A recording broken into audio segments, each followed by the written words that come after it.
No. By the way, in the email, she did include her phone number. I of course didn't publish her phone number, but I assume she sent it to the Gray Zone too, and they decided not to write back, but they decided to call her, so we can have a look at that. Thanks. Let's try one more time because you never know. And this is Max Blumenthal and Aaron Mate of the Gray Zone. Here we go. Hello. Yeah, hi. Is this Elizabeth Dvoskin? May I ask who's calling? Yeah, hi. It's Max Blumenthal from the Gray Zone, and I'm here with my colleague Aaron Mate. Oh, okay. Thank you so much for calling. Sure. Yeah. You wanted to talk about our factual journalism? I did. I want to interview for my piece. Yeah, I got an email from you accusing us of minimizing the atrocities on October 7th. So I'm wondering if it's possible, because I'm about to be on another call, if we could schedule a time to speak Monday or Tuesday. Obviously won't run prior to that. Well, I'd like to talk right now before we do that, because I am confused based on the language in your email. You are accusing us of minimizing atrocities on October 7th, but you're not. It doesn't seem like you're.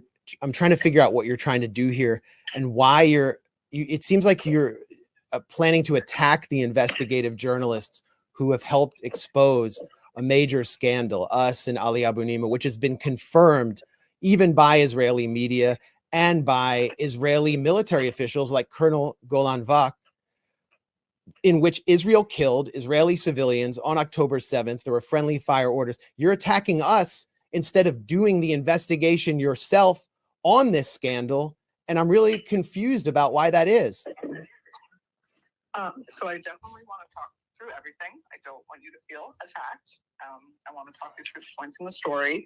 I'm of course aware that there were deaths due to friendly fire.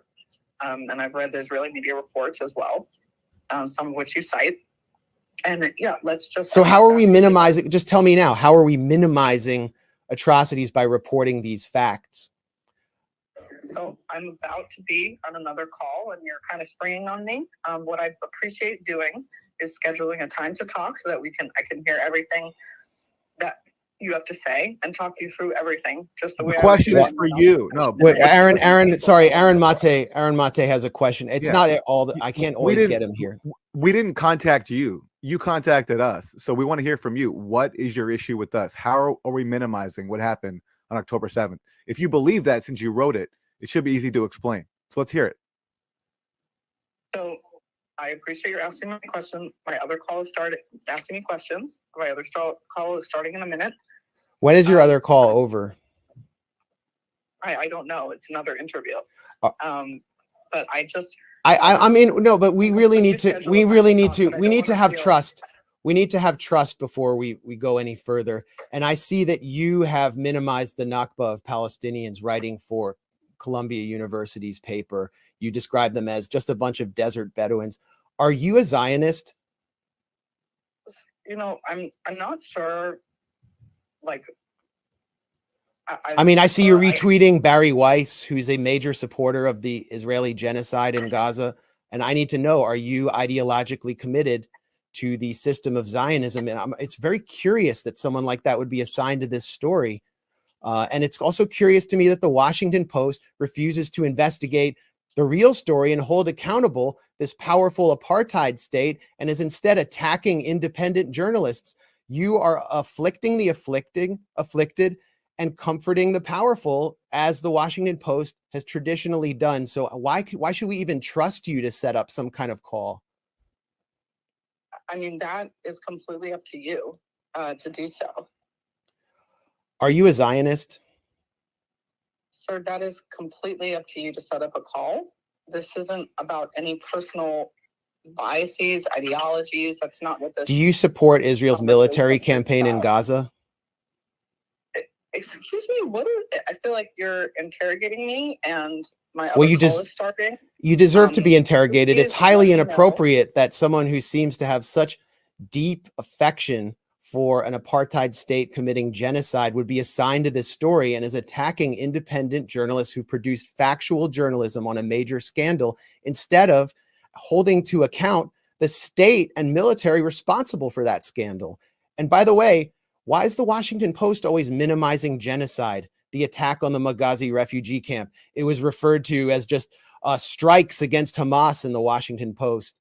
Where is this? You're the social media reporter. Where is the report on all of the Israeli social media posts, the TikTok posts celebrating the genocide of Gaza, mocking people in Gaza for having their water and energy turned off, the Israeli soldiers in Gaza proudly committing war crimes on TikTok, broadcasting it to the world? Have you written one story about that as the social media reporter?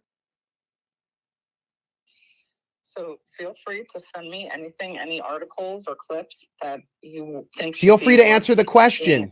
Being a that you feel free to send me any articles or clips. See, this is why nobody trusts corporate media and why they're reading Electronic Intifada and the Gray Zone, because you can't even answer these questions. You can't even tell us about your own Zionism and why you're doing this hit piece. I'm really just taken aback. Why? I'm taken aback. Okay, well, I apologize for being taken aback, but I feel like the next step, the natural step that anyone does when one is interviewing a story subject is, or anyone who's mentioned or has a reference in a story, is to talk the whole thing through, to schedule a time and talk it through. So that's all I'm saying. You didn't even ask me in the email to schedule a time or talk it through. So I apologize. You could have sent questions. Because I'm running late to another call.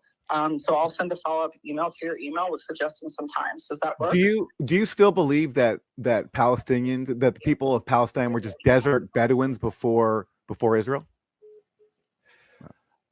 Okay.